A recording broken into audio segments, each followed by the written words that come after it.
आणि आता पुढची बातमी 48 तासांपेक्षा जास्त काळ उलटून देखील प्रशांत कोरटकर पोलिसांना काही सापडलेला नाही। कोल्हापूर आणि नागपूर पोलिसांच्या शोध मोहिमेला अद्याप अपेक्षित यश आलेलं नाही। प्रशांत कोरटकर मध्य प्रदेशातल्या इंदोर बालाघाटमध्ये लपला असल्याची माहिती आहे। तर नागपूर पोलिसांचं एक पथक बालाघाट तर कोल्हापूर पोलिसांचं एक पथक नागपूरमध्ये शोध मोहीम राबवतंय। प्रशांत कोरटकरला अटक न केल्यास गनिमी काव्यानं आंदोलनाचा इशारा सकल मराठा समाजानं दिलाय।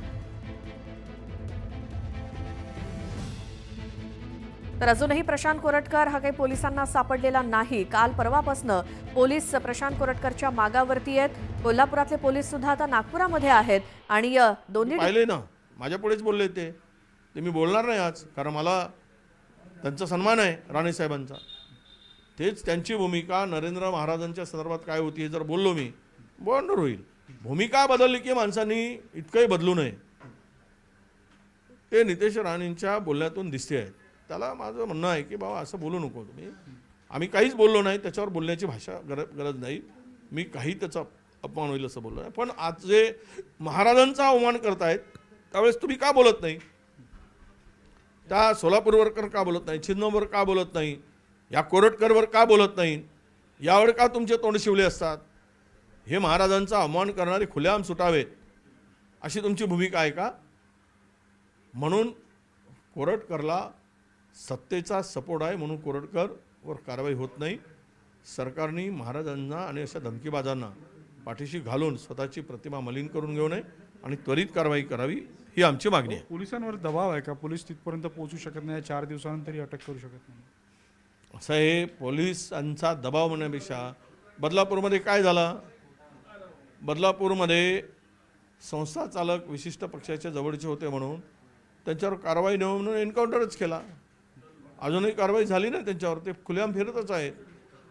अशीच प्रकार सत्तेतला जवळचा माणूस म्हणून जर कोरटकर फिरत असेल तर लोकांमध्ये महाराष्ट्रातील जनता सत्ताधाऱ्यांच्याकडे कशा पद्धतीनं बघते आहे याचं गांभीर्य सरकारने बघावं, लक्षात घ्यावं आणि लवकरात लवकर कारवाई करावी, त्याला प्रोटेक्शन देऊ नये।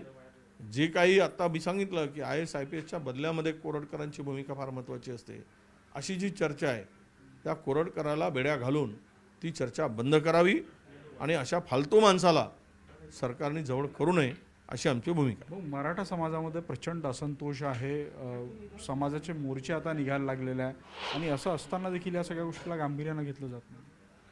आता काय मराठा समाजांच्या मोर्चाच्या संदर्भात मोर्चे निघतात पण रिझल्ट येत नाही आहे, तर रिझल्टसाठी ते मोर्चे निघाले पाहिजेत अशी माझी भूमिका, अशी माझी भूमिका आहे। केवळ मोर्चे काढून उपयोग होणार नाही, तर रिझल्ट मोर्चातून अपेक्षित निकाल तुम्हाला मिळेपर्यंत तुम्ही आपलं सुरू ठेवावं।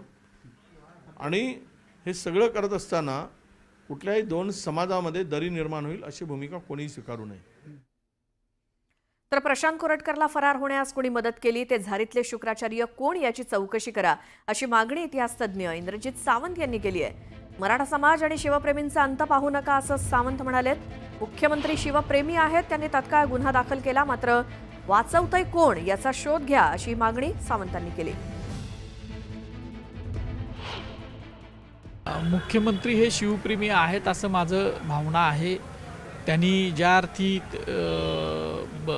त्यांच्या नागपूरच्या माणसावर गुन्हा दाखल करायला लावला त्या अर्थी त्यांची सुद्धा इच्छा असावी की हा आरोपी पकडला जावा किंवा त्याच्यावर कारवाई व्हावी। पण याच्यामध्ये झारीतले शुक्राचार्य कोण बसलेत का, की त्याला वाचवायचा एक कोण यंत्रणा आहे का, याची सुद्धा तपास आता मुख्यमंत्री महोदयांनीच पुढे येऊन केला पाहिजे आणि तसे आदेश दिले पाहिजे।